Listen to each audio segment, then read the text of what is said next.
subscribed my channel, subscribe it now and press the bell. Hello students, in this video we are going to start the new lesson Direct and Indirect Speech.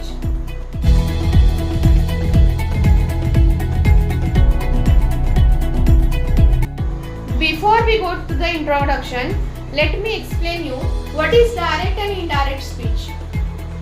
Direct speech and indirect speech. Already in the previous classes in basic grammar you have studied pronouns. Person, first person, second person, third person. First person means I, we. Second person you, singular, plural you. And third person he, she, it and they. Isn't it? So, first person. Now what is direct speech? When the first person is speaking to the second person and what conversation goes in between them, that is called direct speech. And that conversation is being told to third person, that is called indirect speech. Got it? When two persons are speaking and those lines are written as it is, that is direct speech. And when that conversation is being told to the third person, that time it is called indirect speech. Introduction.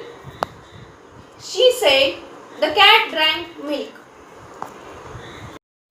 She said she is saying something to someone. To whom she is saying is not given, but she is saying something, and what she is saying, the cat drank milk. So the words what she said are written as it is. So they are written in inverted comma because they are written as it is. So that is direct speech. Now this direct speech we have to convert it into indirect speech. Means what she said we have to convert it into indirect speech. Ritu said, "May I use your pen please?" What Ritu said is written as it is in inverted comma. So it is called direct speech. And we have to convert it into indirect speech. Means she said that the cat drank milk, or Ritu said whether she might use her pen. Then Roshan said, "Where do you live?" Roshan said something, Roshan asked something, where do you live? And the words are written as it is, so they are called in direct speech. Doctor said, "Take rest." Doctor, what the doctor says is written as it is in inverted comma, that is direct speech. And she said, "What a beautiful rose." So what sentence is written in double inverted comma, that is called indirect speech, and we have to convert, we have to study, we have to learn how to change it into indirect speech. Now for that some basic important rules are there. First we have to identify who is a reporter, who is reporting. So she is reporter, and said is called reporting verb. She is called reporter and said is called reporting verb. Here Ritu is reporter, said is reporting verb. So this is called reporter, reporting verb. This comma, double inverted comma, and this punctuation mark. So whatever punctuation marks are there in direct speech, while converting into indirect speech, no punctuation mark should be used. Only at the last we have to use full stop. This is the basic rule of indirect speech. Second rule. First of all, what sentence is given in inverted comma? We have to first identify the kind of sentences. We have already studied 4 kinds of sentences: assertive, interrogative, imperative and exclamatory. So very first rule, we have to identify these kinds of sentences.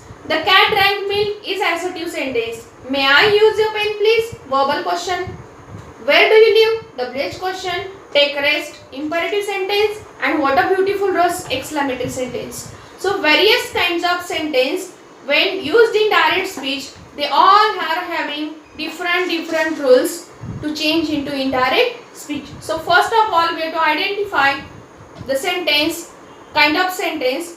So accordingly we have to change it into indirect speech. So now this is the basic rule. Second basic rule is what? Whatever words are written in direct speech, many of them they are changing while changing into indirect speech.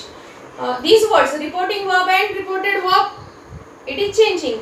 But while changing into indirect speech, some pronouns are changing, some verbs are changing, and then this is written in present tense. What that time they were speaking present time. So always we have to convert it into past tense. So tense will change, verb will change, pronoun will change. Some words are there which shows the present time. Those words will change. So what changes will take place in these sentences? What kinds of words will change?